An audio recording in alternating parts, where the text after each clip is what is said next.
Baik, siang hari ini kita akan membahas pertama tentang karakteristik dari filsafat. Ini sekedar mengulang apa yang sudah disampaikan pada minggu yang lalu, ya. Kemudian yang kedua kita akan membahas tentang objek kajian dari filsafat yang tentunya kita akan kaitkan dengan dengan filsafat hukum tentunya, ya. Kemudian yang ketiga kita akan mencoba melihat posisi filsafat hukum itu di mana di dalam konteks filsafat secara keseluruhan, ya. Dan yang terakhir kalau waktunya masih ada, kita akan sedikit mengungkap berbagai aliran di dalam filsafat, khususnya adalah di dalam filsafat hukum. Nah, ini beberapa hal yang akan kita bahas pada saat ini, ya. Baik, untuk yang pertama tentang karakteristik filsafat. Nah, kita sudah membahasnya, ya, sekedar mengingat kembali bahwa karakteristik filsafat itu yang pertama adalah kritis dan dinamis, ya. Artinya selalu mempertanyakan segala sesuatu, tidak diam, ya. Artinya status itu ya bergerak terus, ya. Kalau bertanya ya bertanya terus. Kalau menjawab atas pertanyaan, ya, dari jawaban satu ke jawaban yang lain itu tidak memuaskan, sehingga dicari terus jawaban yang yang paling memuaskan, ya. Nah, jadi ini kritis dan dinamis, atau ini yang dimaksud dengan kritis dan dinamis. Yang kedua adalah radikal, ya. Radikal itu adalah kalau seorang filsuf atau yang sedang belajar filsafat atau yang menerapkan filsafat di dalam proses berpikirnya itu adalah bersifat radikal. Radikal itu ya sampai ke akar-akarnya, sampai kepada inti persoalan, ya. Jadi bukan hanya di permukaan saja, ya. Kemudian ciri selanjutnya adalah koheren, ya. Koheren itu artinya berpikir secara sistematis, runtut, kemudian unsur-unsurnya itu tidak saling terpisah satu sama lainnya, ya. Kemudian juga tidak ada saling pertentangan antara bagian satu dengan bagian yang lain. Nah, ini yang dimaksud dengan koheren, ya. Kemudian rasional. Nah, jangan lupa, ya, bahwa salah satu karakteristik yang sangat kuat dalam berfilsafat itu ya rasional, gitu, ya. Di rasional yang dimaksud di sini adalah dapat diterima oleh akal sehat, ya. Jadi itulah kalau kita kembali pada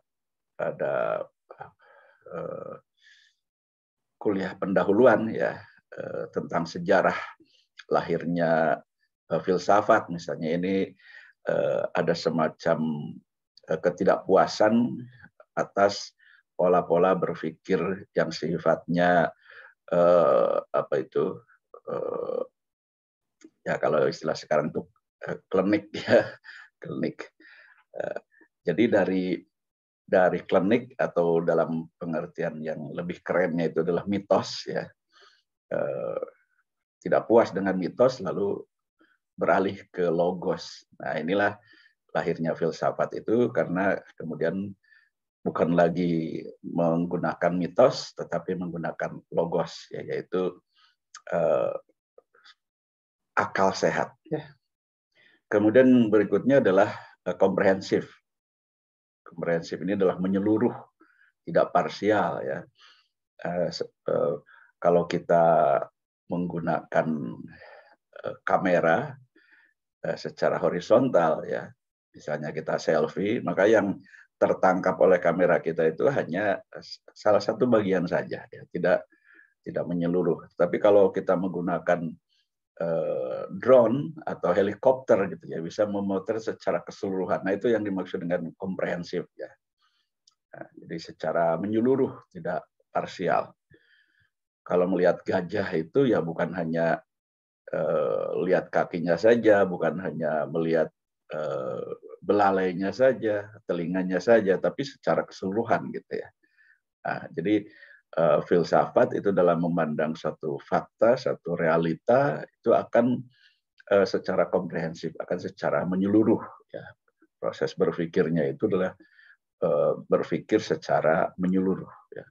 Kemudian spekulatif. Nah ini yang sering disalah artikan ya tentang istilah spekulatif di sini ya bukan spekulatif dalam pengertian menduga-duga, menebak-nebak tanpa menggunakan akal begitu ya.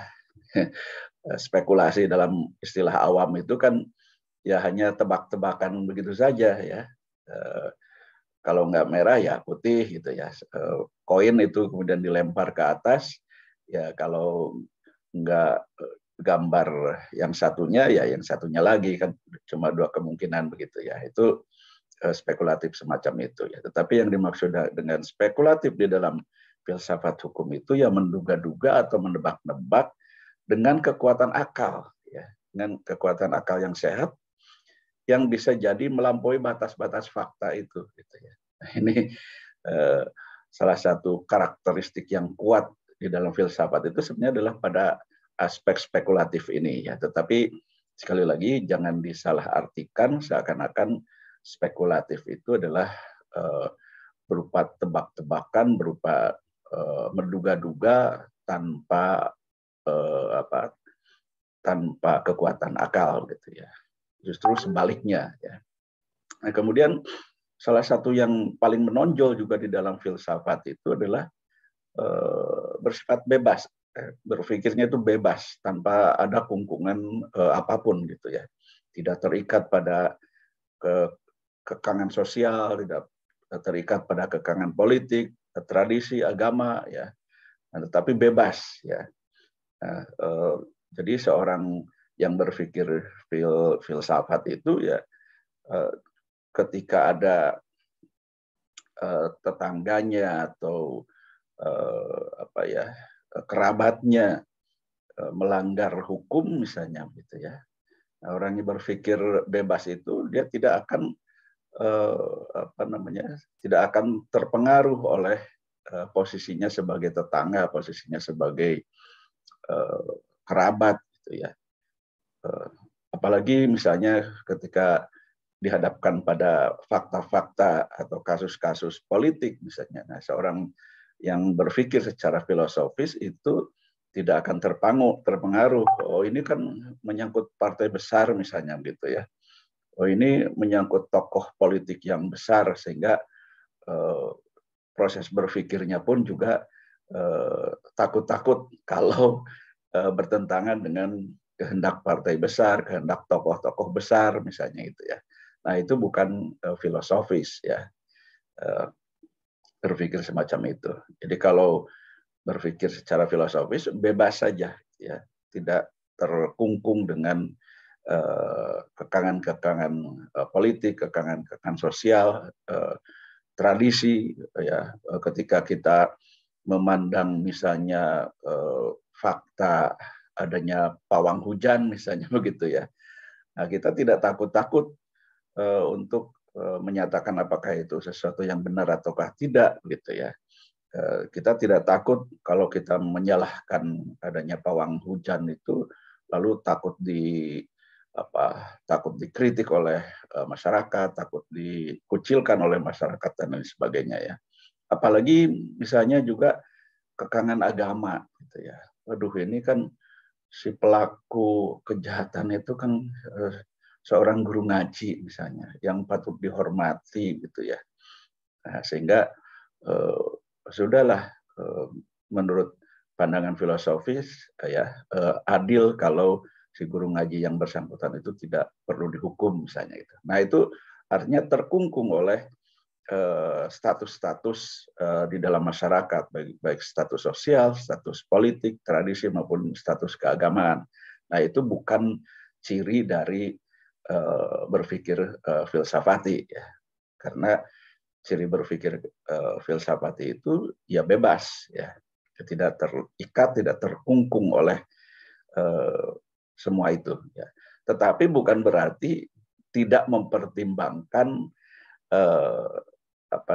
aspek sosial, aspek politik, aspek tradisi dan aspek agama. Tentu menjadi salah satu aspek yang termasuk di dalam pola berpikirnya, begitu ya.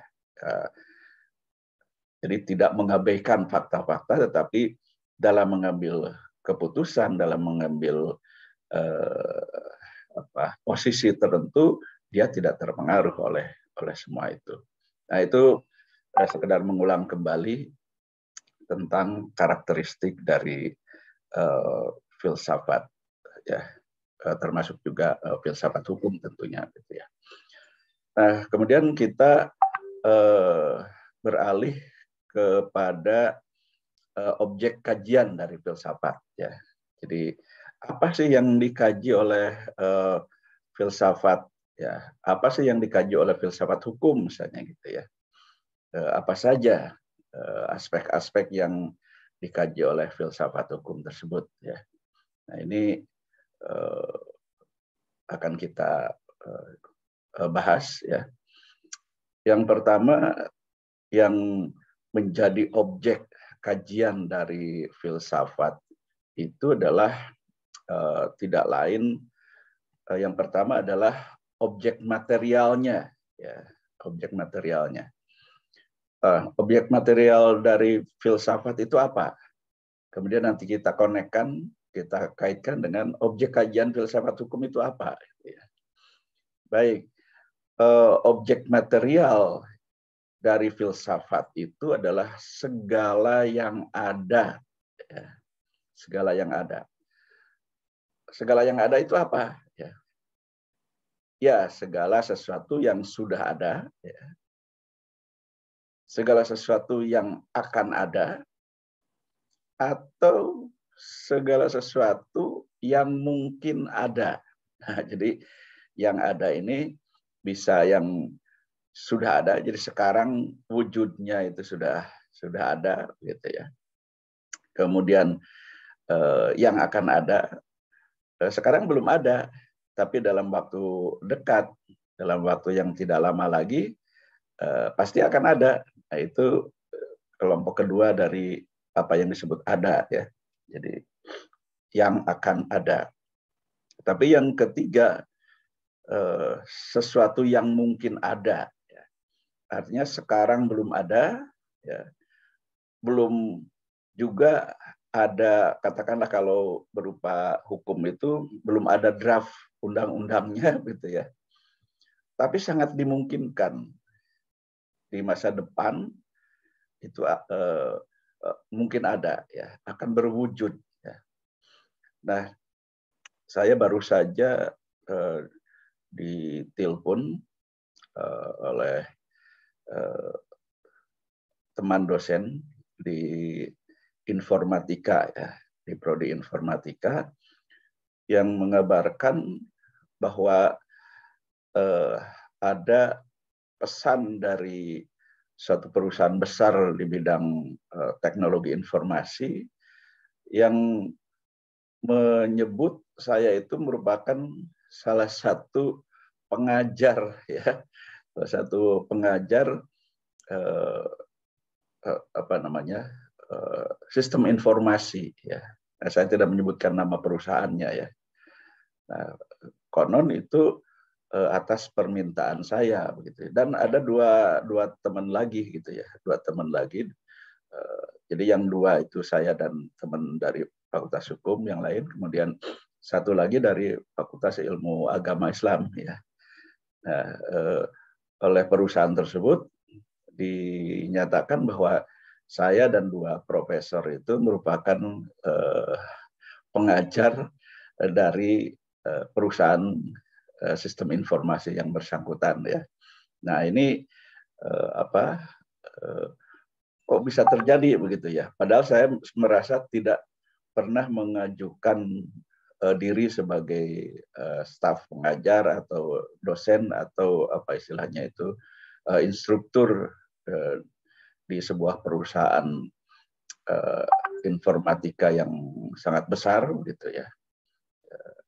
Nah, sehingga teman dari informatika itu merasa heran, loh, kok Pak Nandang ini orang hukum kok canggih sekali menjadi pengajar sistem informatika begitu ya. Nah, ini contoh bahwa teknologi informasi itu bisa memungkinkan berbagai macam hal gitu ya, baik yang sifatnya positif maupun juga yang sifatnya negatif begitu ya. Nah, saat ini mungkin belum ada pengaturannya ya tentang artificial intelligence misalnya, kemudian tentang metaverse ya.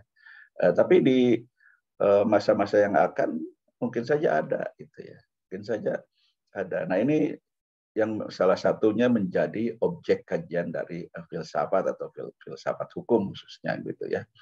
Nah, apa yang ada sekali lagi, yang ada itu baik secara fisik, ini disebut sebagai fenomena ya, atau yang sifatnya metafisik. Jadi yang fisik itu kan bisa dilihat, bisa diraba, apalagi bisa didengar ya. Sedangkan yang metafisik itu ya segala sesuatu yang tidak bersifat fisik ya, tidak bisa dilihat, tidak bisa didengar, tidak bisa diraba dan seterusnya ya.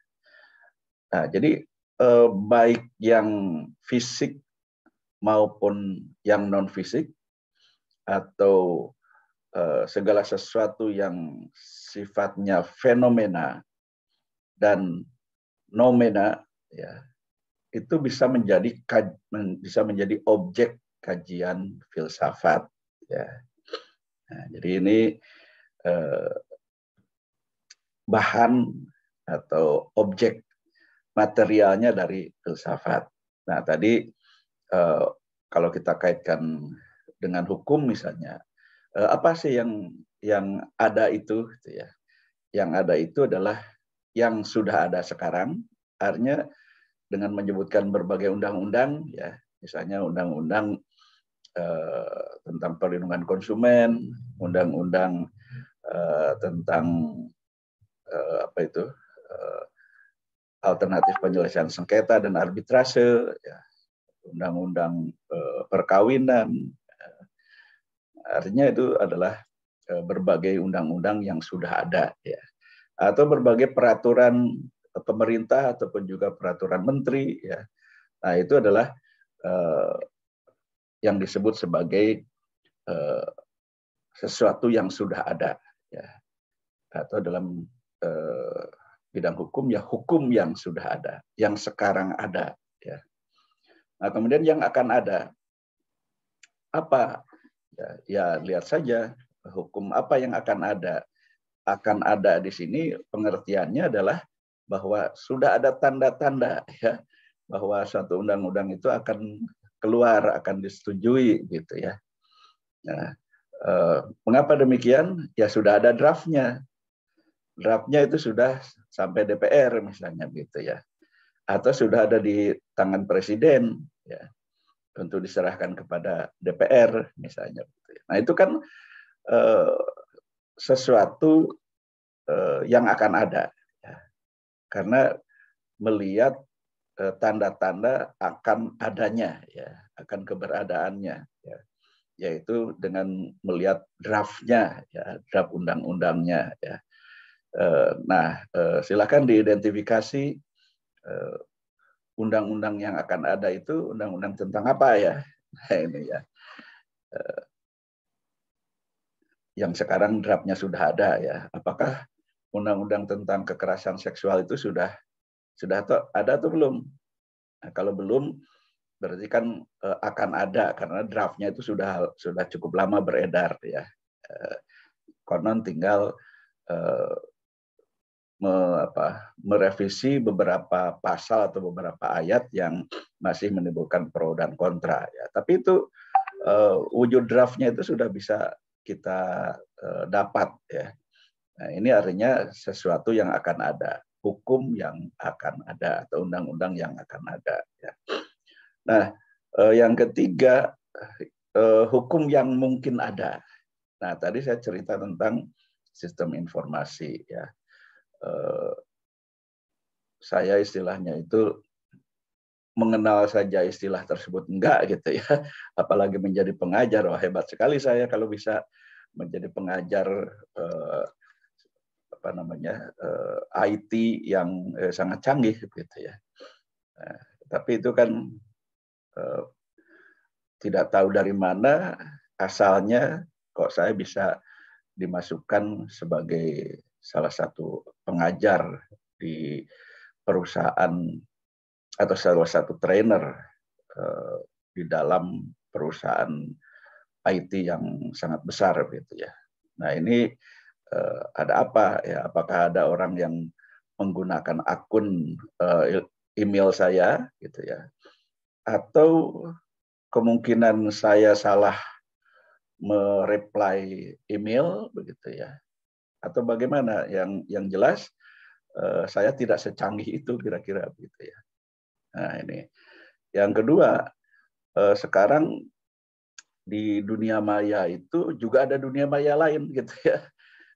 Bayangkan saja dengan dunia maya saja itu sudah teknologi yang tinggi, tetapi di dalam dunia maya itu juga sudah tercipta lagi dunia yang lainnya yang disebut sebagai metaverse ya. Dengan adanya metaverse misalnya seseorang bisa mengkapling tanah di samping Istana Merdeka misalnya di Jakarta gitu ya, atau seseorang mengklaim bahwa Keraton Yogyakarta itu adalah miliknya gitu ya, sehingga bisa dijual oleh yang bersangkutan ke pihak yang lain gitu ya. Ini konon sudah terjadi dengan penjualan alun-alun utara dari Keraton Yogyakarta gitu ya di metaverse ya. Nah ini kan suatu apa ya, suatu wilayah, suatu area yang adanya di dunia maya yang kemudian dikapling-kapling seperti di dalam dunia nyata ya. Jadi bisa saja suatu ketika ya seseorang mengklaim Keraton Yogyakarta sebagai miliknya ya di dunia metaverse ya, di metaverse, kemudian di Istana Jakarta misalnya, Istana Presiden diakui sebagai miliknya ya, kemudian suatu ketika bisa saja kemudian dijual belikan ya. Apakah mungkin ada orang yang membeli? Ya sudah terjadi ya, sudah terjadi pembelian hal-hal yang apa namanya ada di dalam dunia maya ya, yang wujud barangnya sebenarnya hanya gambar gitu ya, tapi ada orang yang membelinya gitu ya. Nah, jadi bisa saja nanti ada pengkapling-kaplingan dunia maya ya, dunia nyata di digabungkan ke dalam dunia maya ya. Kemudian antara pemilik atau antara yang berwenang di dunia nyata dengan di dunia maya itu berbeda gitu ya. Bisa saja demikian. Nah, lalu apa dampaknya terhadap hukum kira-kira begitu ya. Nah, ini mungkin enggak di suatu ketika ada undang-undang yang tidak boleh memperjualbelikan objek-objek real ya di dunia maya yang meskipun yang diperjualbelikannya itu hanyalah apa namanya objek-objek yang ada di dunia maya itu sendiri, bukan di dunia nyata gitu ya. Nah, apakah akan ada yang seperti itu? Ya bisa jadi ya. Kemudian ada fenomena baru, seorang mahasiswa dari Semarang ya yang setiap hari dia selfie ya. Kemudian hasil selfie-nya itu dijual di dunia maya. Dan anehnya itu ada yang beli gitu, dan dari menjual selfie-nya tiap hari, foto hasil selfie-nya tiap hari di dunia maya, dia bisa menjadi kaya ya. Nah itu apa namanya, perkembangan teknologi sangat mencengangkan sekarang ini begitu ya. Kemudian ada teknologi lagi yang disebut sebagai hologram misalnya gitu ya, yang disebut hologram. Jadi saya mau mengajar di depan kelas secara fisik ya, Anda hadir di kelas secara fisik, tapi sayanya adalah bukan saya yang sesungguhnya, tapi hanya hologram saja, hanya gambaran saya secara utuh ya. Bisa dilihat dari semua arah gitu ya, dari depan, dari samping, dari belakang ya, ini Pak Nandang gitu ya.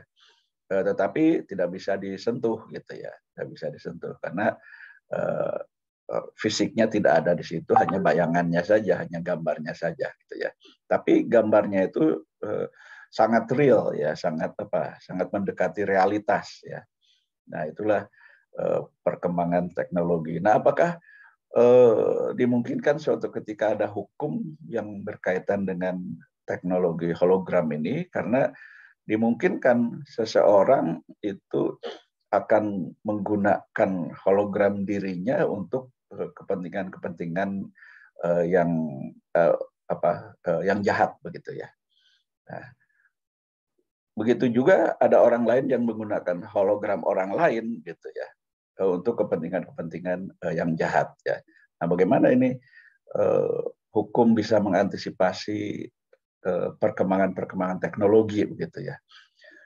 Itu kan mungkin ke depan itu mungkin ada hukum-hukum yang berkaitan dengan artificial intelligence, dengan metaverse, kemudian dengan hologram dan lain sebagainya ya.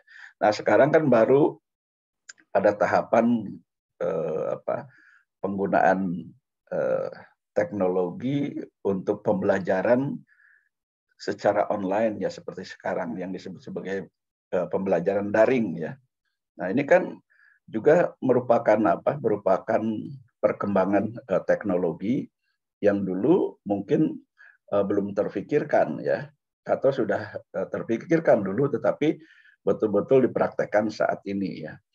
Contohnya begini, saya tahun 2010 sampai 2014 itu menjadi wakil rektor di Universitas Islam Indonesia ya, wakil rektor 1 bidang akademik ya.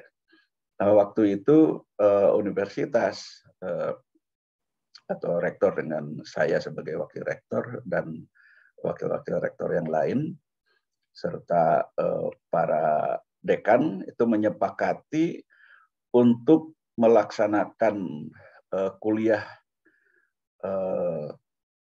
atau pembelajaran itu lewat daring sebanyak 25% gitu ya.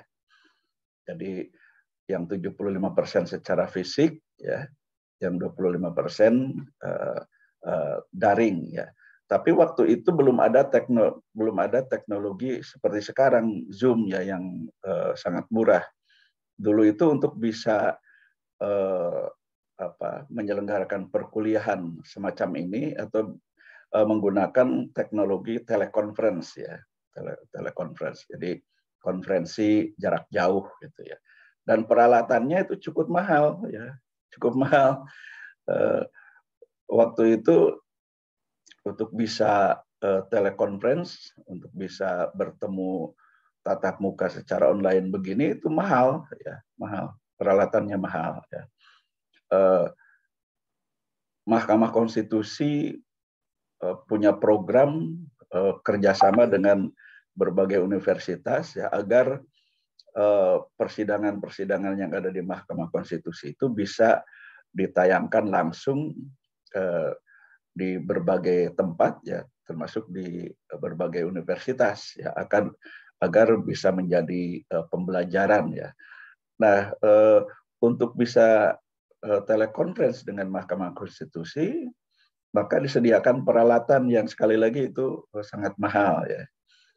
Nah, dulu di UII saya dan Pak Rektor dan teman-teman wakil rektor yang lain serta para dekan lalu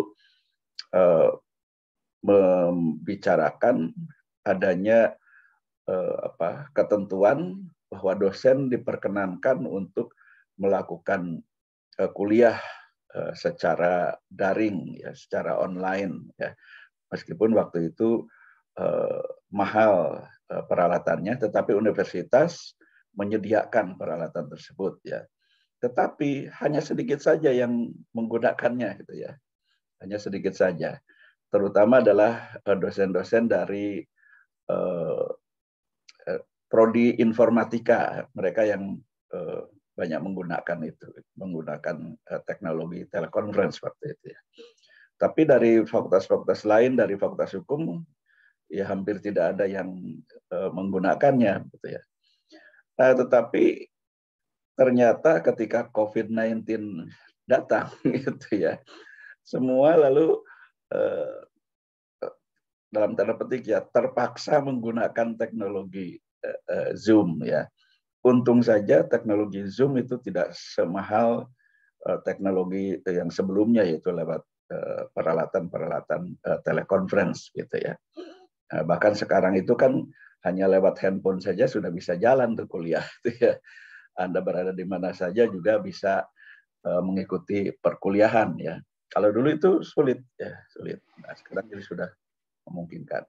Nah, bagaimana hukum itu akan mengantisipasi kemajuan teknologi ya? Karena kemajuan teknologi itu bukan hanya menimbulkan dampak yang positif, tapi juga dampak-dampak negatif ya. Nah, kalau ada hukum yang akan mengatur bagaimana interaksi antar manusia melalui teknologi itu akan diatur dengan hukum ya, apa saja yang perlu diatur ya. Apakah termasuk juga sopan santunnya atau etika di dalam bertransaksi atau berkomunikasi ya. Nah, sebab apa? Sebab bisa saja seperti yang sekarang terjadi ya, akibat seseorang mengupload atau memposting sesuatu yang dianggap oleh pihak lainnya merupakan pelecehan atau penghinaan atau bahkan pencemaran nama baik ya, ini kan sekarang sudah berlaku gitu ya.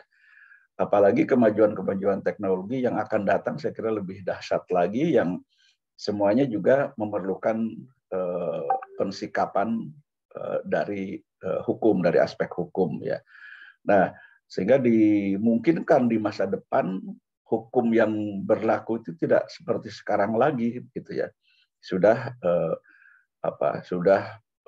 pengaturannya sudah lebih kompleks lagi. Nah, itulah salah satu objek kajian dari filsafat atau khususnya adalah filsafat hukum.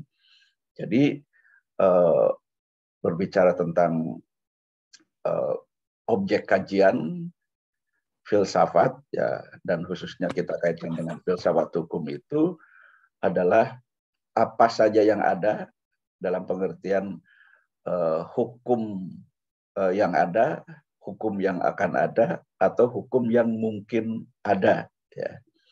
Nah, jadi ini yang dikaji oleh filsafat ya. Baik, kemudian objek yang kedua ya, objek yang kedua itu adalah objek formalnya ya, objek formalnya.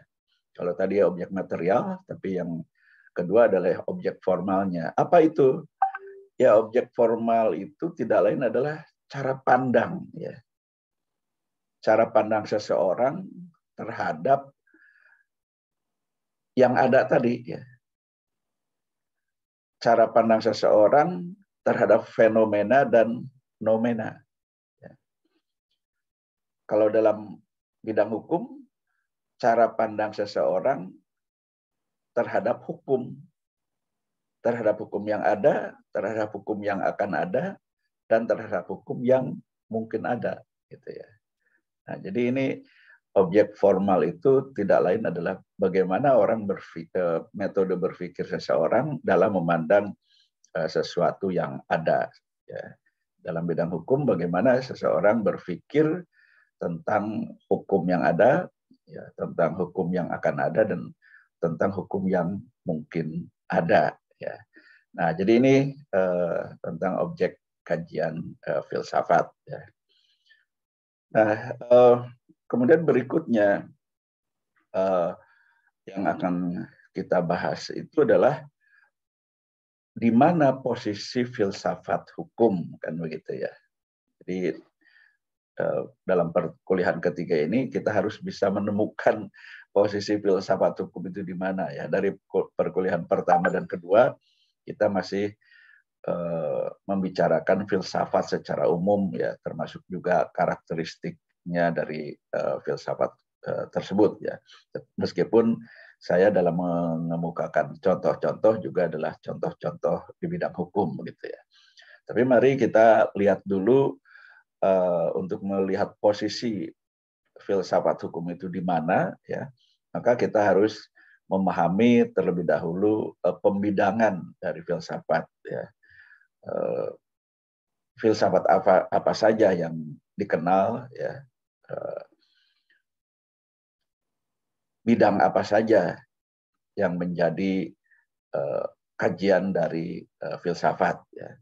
Baik, kalau kita klasifikasikan, atau bukan klasifikasi ya, kita sebutkan macam-macam dari bidang filsafat itu tergantung dari para ahli juga dalam mengkategorikan sesuatu itu masuk ke dalam bidang filsafat apa gitu ya. Nah,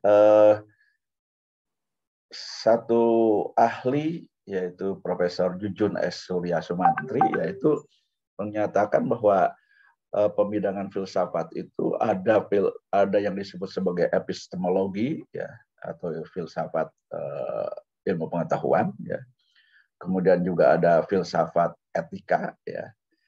Ini yang disebut juga sebagai filsafat moral ya. Kemudian ada filsafat estetika ya. Beda antara etika dan estetika ya. Kalau estetika itu arahnya adalah ke arah indah atau tidak, atau dengan kata lain ini adalah ranahnya seni ya.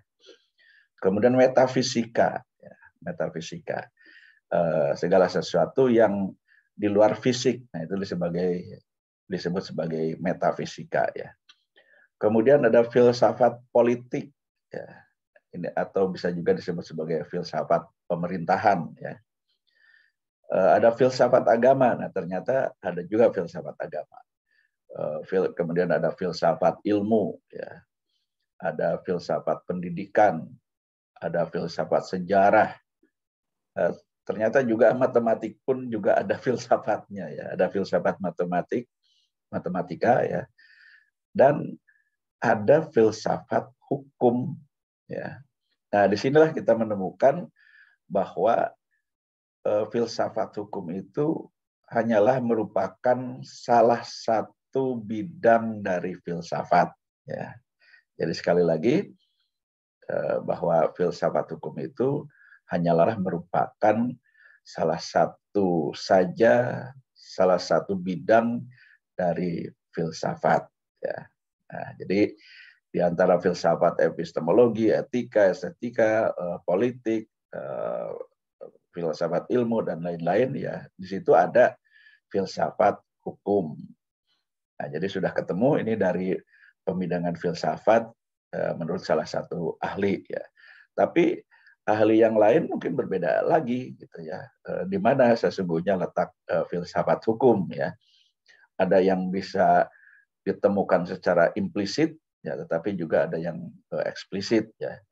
Nah, misalnya ada pembagian lain bidang filsafat itu dari Puja Wiyatna ya. Puja Wiyatna yang menyatakan bahwa bidang-bidang filsafat itu pertama ada yang disebut sebagai filsafat ada. Jadi keberadaan itu juga bisa merupakan salah satu bidang filsafat ya. Ada filsafat ada secara umum, ini yang disebut sebagai ontologia atau metafisika generalis ya.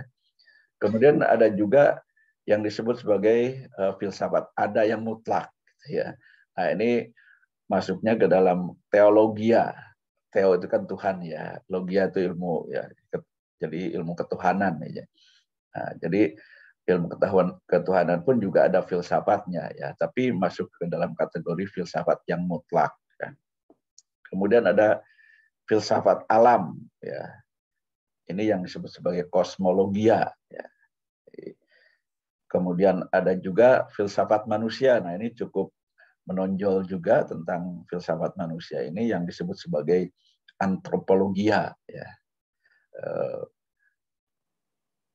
Kalau antropologia sentris berarti filsafat manusia yang berpusat pada manusia. Kemudian ada filsafat tingkah laku. Nah, filsafat tingkah laku inilah yang disebut sebagai etika, ya, etika. Dan kemudian juga ada filsafat budi, ya, mungkin yang dimaksud adalah budi pekerti, ya, yang dimaksud lebih lanjut adalah logika. Nah, dari sini pun kita bisa melihat sebenarnya di mana sih posisi filsafat hukum. Meskipun secara eksplisit tidak ada, tetapi pasti filsafat hukum itu menyelip di antara berbagai bidang filsafat ini, ya. Jadi yang pembidangan yang tadi itu secara eksplisit disebutkan, tapi dalam pembidangan menurut Puja Wiyatna itu kita tidak menemukan filsafat hukum secara eksplisit disebutkan, gitu ya. Nah, lalu di mana sesungguhnya filsafat hukum dalam pembidangan filsafat menurut Puja Wiyatna tadi, ya, karena kan tidak disebutkan secara eksplisit, ya, tapi hanya secara implisit, ya. Tapi implisitnya pun masuk kategori yang mana, masuk pada bidang filsafat yang mana. Nah, ini yang akan kita cari, ya. Pertama, bahwa letak filsafat hukum itu adalah ada pada ranah filsafat ada. Ya. Nah, tadi kan disebutkan salah satunya adalah filsafat ada. Jadi berbicara tentang keberadaan sesuatu. Ya. Nah, filsafat yang ada itu kan ada yang disebut sebagai filsafat ada secara umum, ada yang disebut sebagai filsafat ada secara khusus. Ya. Nah, yang disebut ada secara khusus itu terbagi lagi menjadi filsafat khusus yang mutlak, filsafat khusus yang tidak mutlak. Ya. Nah, dari filsafat khusus yang tidak mutlak itu ada filsafat alam dan ada filsafat manusia, ya, atau filsafat tentang manusia. Nah, filsafat tentang manusia ini ada yang disebut sebagai antropologia, artinya berpusat pada orangnya, pada manusianya, gitu ya. Yang kedua adalah etika. Nah, kalau etika ini berpusat pada tingkah lakunya, ya, tingkah laku dari manusia, apakah tingkah lakunya itu baik atau buruk. Nah, jadi kalau ranah etika itu adalah moral, ya. Moralitas itu adalah ukuran baik buruk, ya, yang belum tentu sama antara masyarakat yang satu dengan masyarakat yang lain, ya. Kemudian yang ketiga, filsafat manusia itu ada yang disebut sebagai logika, ya. Nah, tadi dari antropologia, dari etika dan logika, ya. Sebenarnya filsafat hukum itu ada di mana?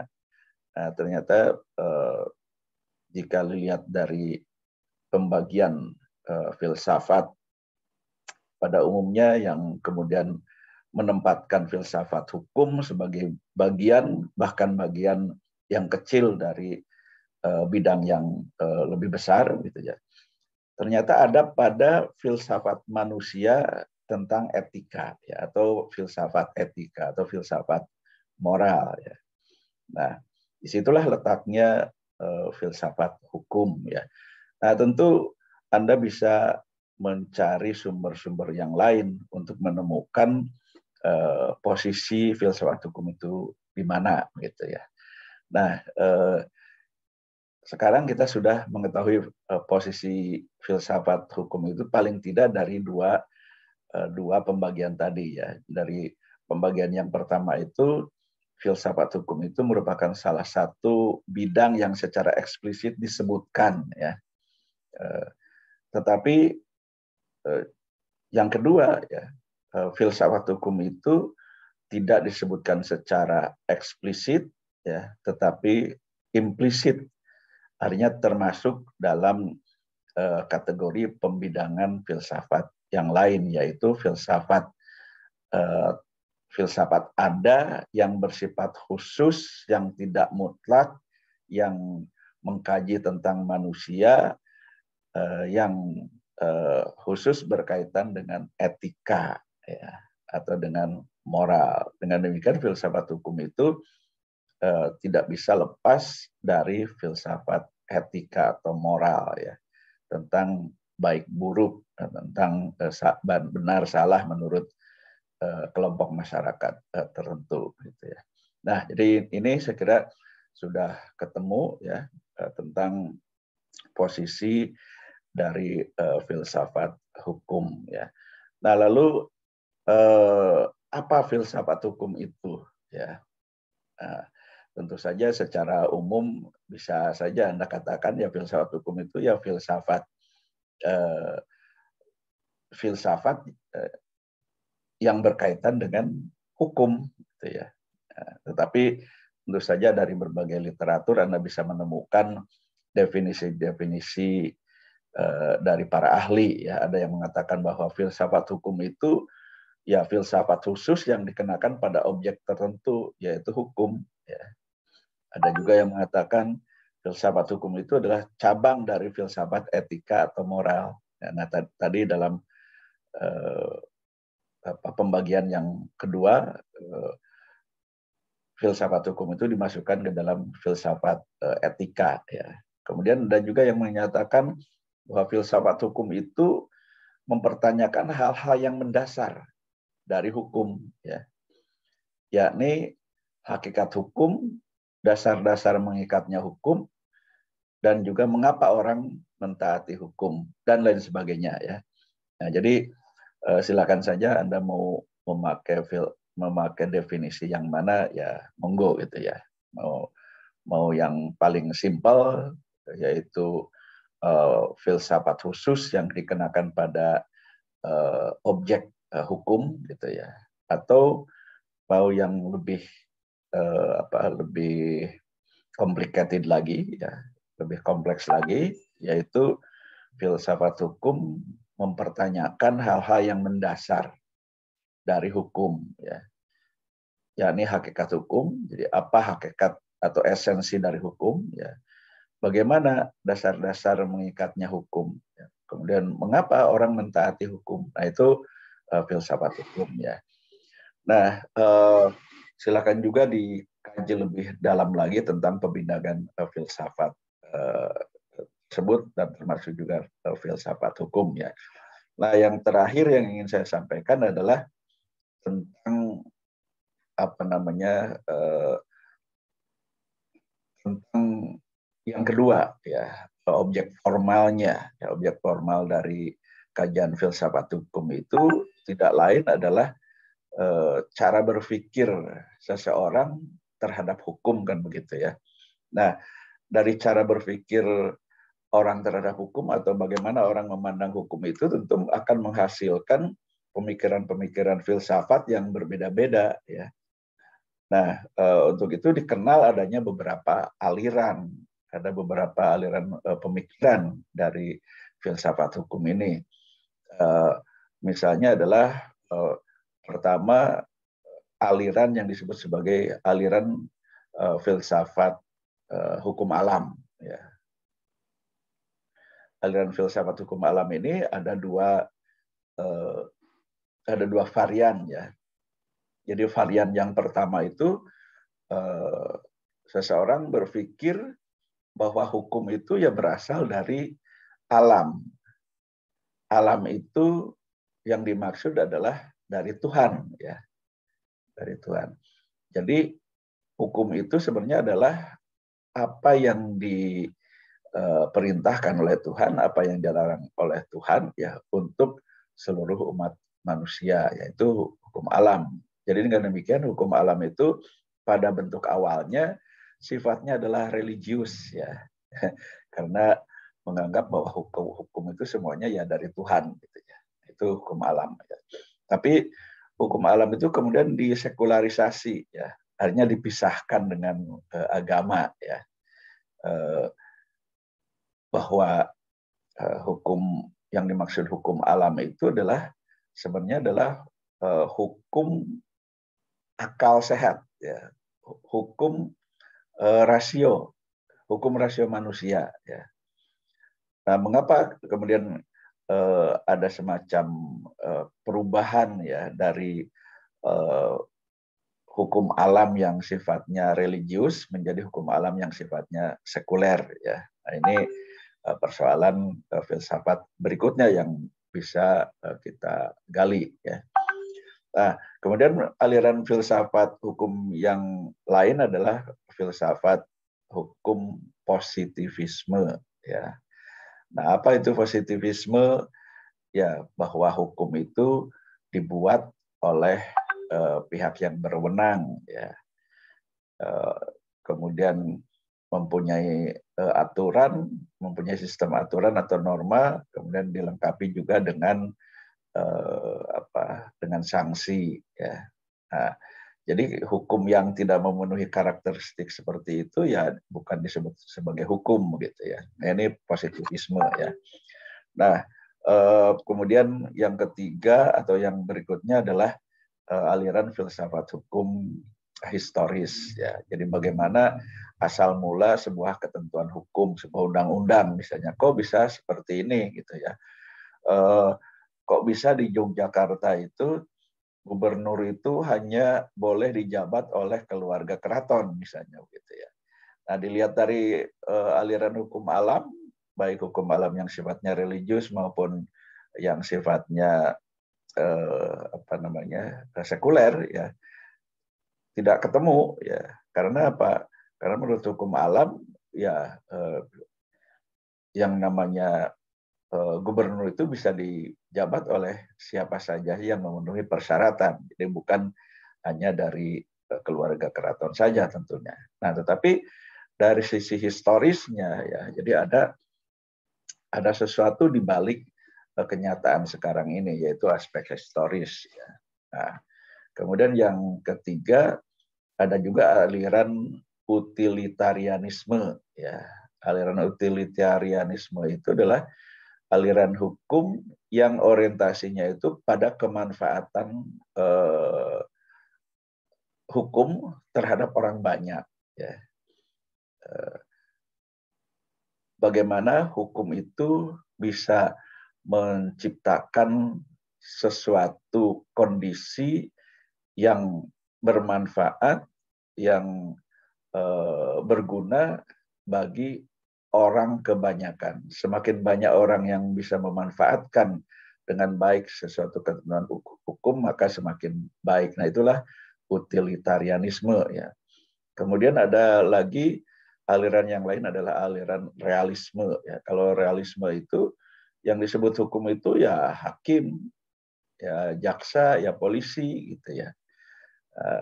Karena apa? Karena hukum itu realitasnya, ya, atau hidupnya itu ada pada tangan para penegak hukum tadi, gitu, ya.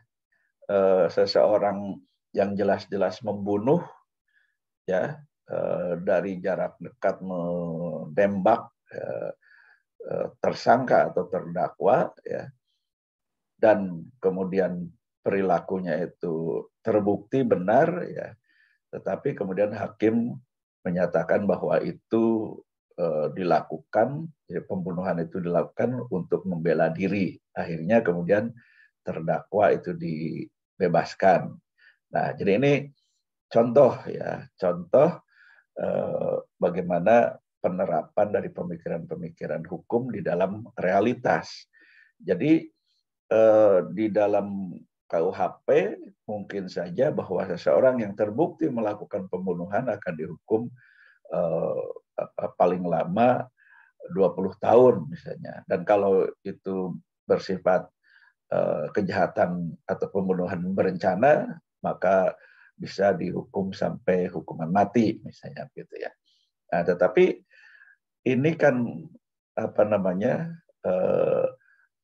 yang namanya hukum itu menurut aliran realisme ya ada pada para penegak hukum, ada pada praktek hukum. Kalau jaksa bagaimana menduduh seseorang, ya.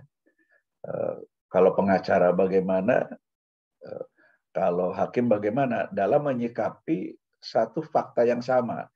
Fakta yang samanya adalah ada orang terbunuh dan terbunuhnya itu sengaja dibunuh oleh penegak hukum, gitu ya.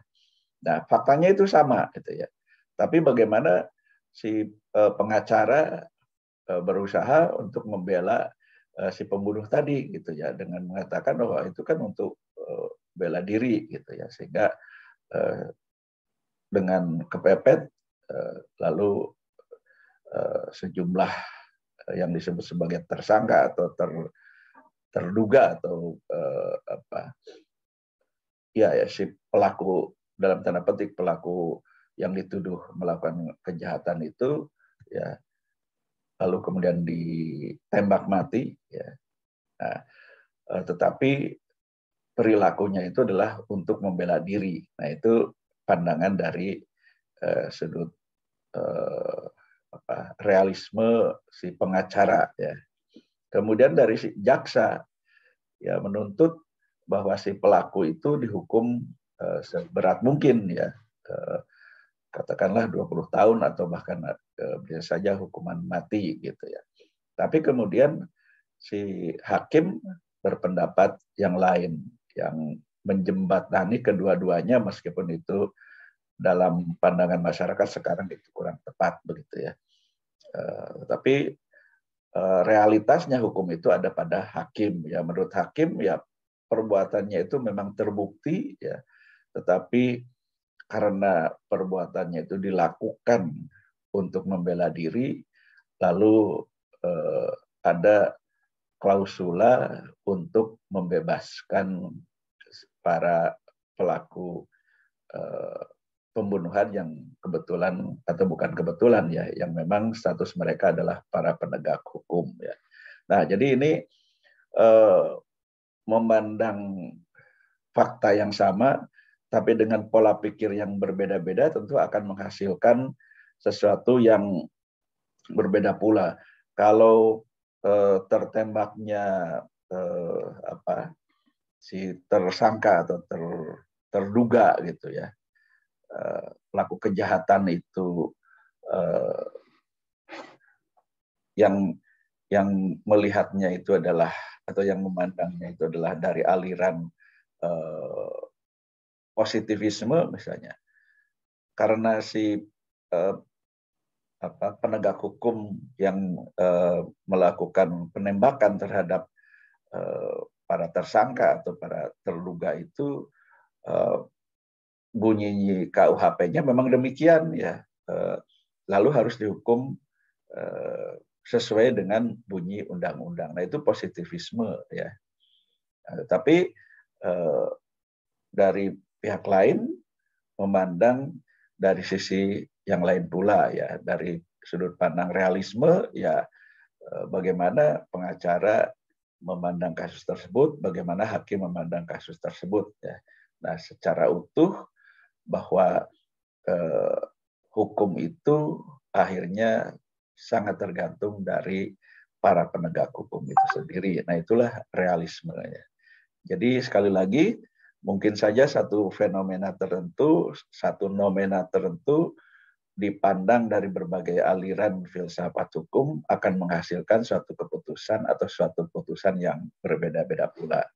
Nah, saya kira ini untuk hari ini, ya. Jadi sekali lagi saya tidak menampilkan PowerPoint karena sudah saya posting di hari pertama, ya, sehingga yang Anda catat itu adalah contoh-contoh yang saya sampaikan, gitu ya. Demikian saya kira yang bisa saya sampaikan. Kalau ada pertanyaan atau pendapat, saya persilahkan, ya.